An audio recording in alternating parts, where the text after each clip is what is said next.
ताजी कॉफी की खुशबू हवा में तैर रही थी। कॉफी शॉप लोगों से भरी हुई थी, सब अपने में मगन थे। लैपटॉप्स की टाइपिंग की आवाज, लोगों की बातचीत, सब मिलकर एक प्यारा सा शोर बना रहे थे। दोपहर बिताने और आराम करने के लिए ये जगह एकदम सही थी। Thoughtful to herself. मुझे इस जगह की एनर्जी बहुत अच्छी लगती है। ये जगह लोगों को देखने और उनसे इंस्पायर होने के लिए बिल्कुल सही है। खिड़की से आती हुई सूरज की किरणें उसके चेहरे पर पड़ रही थीं। वो धीरे धीरे अपनी लट्टे की चुस्कियां ले रही थी और उसकी गर्माहट को एंजॉय कर रही थी। मटरिंग टू हिमसेल्फ, बस कुछ और ईमेल भेजने हैं। Chatting with a friend.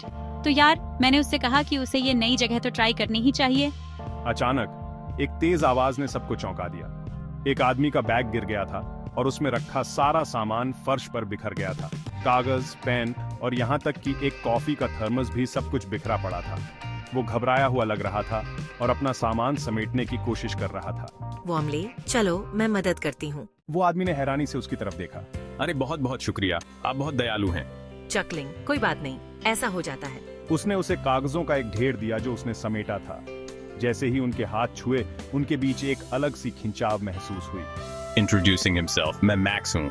Sophia को पता चला कि वो एक लेखक है और अपने पहले उपन्यास पर काम कर रहा है। वो इस बात पर हंसे कि एक लेखक होने के नाते उसे कॉफी की कितनी जरूरत होती है और उसका थर्मस ही गिर गया।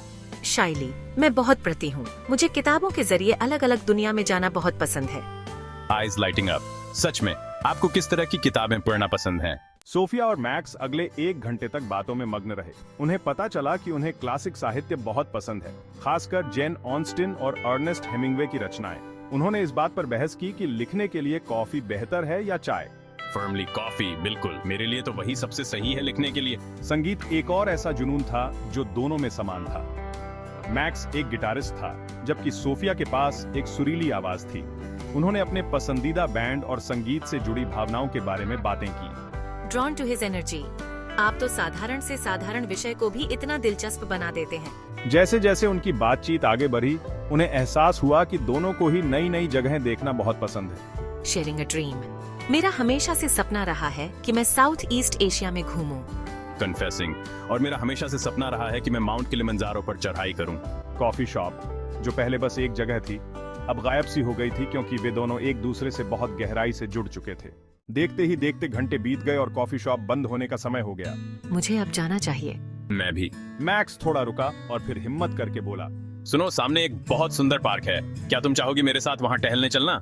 सोफिया का दिल जोर से धड़कने लगा। हाँ जरूर, चलते हैं। पार्क शाम के नजारों और आवाजों से गुलजार था। बच्चे झूलों पर झूल रहे थे और जोड़े हाथों में हाथ डाले टहल रहे थे। सोफिया और मैक्स रास्ते पर चल रहे थे। उनकी बातचीत बहुत ही स्वाभाविक और आरामदायक थी। उन्होंने अपनी उम्मीदों, अपने सपनों और अपने डर के बारे में बात की।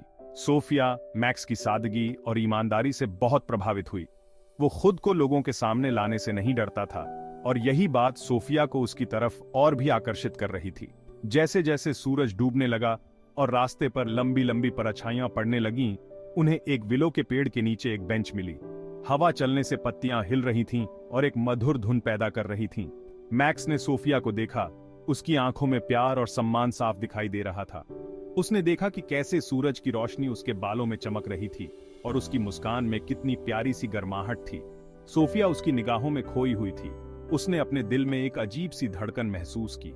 उसे याद नहीं आ रहा था कि आखिरी बार उसने ऐसा कब महसूस किया था, ऐसा कब किसी ने उसे इतनी गहराई से समझा था। उस पल समय मानो रुक गया था। उनमें से कोई भी उस शाम को खत्म नहीं करना चाहता था, लेकिन जैसे जैसे अंधेरा बढ़ाता गया, उन्हें पता था कि अब अलविदा कहने का समय हो गया है। जैसे ही वे पार्क के गेट की तरफ वापस चलने लगे, मैक्स ने सोफिया का हाथ थाम लिया। उसकी उंगलियां मैक्स की उंगलियों से मिल गईं और सोफिया के शरीर में एक करंट दौड़ गया।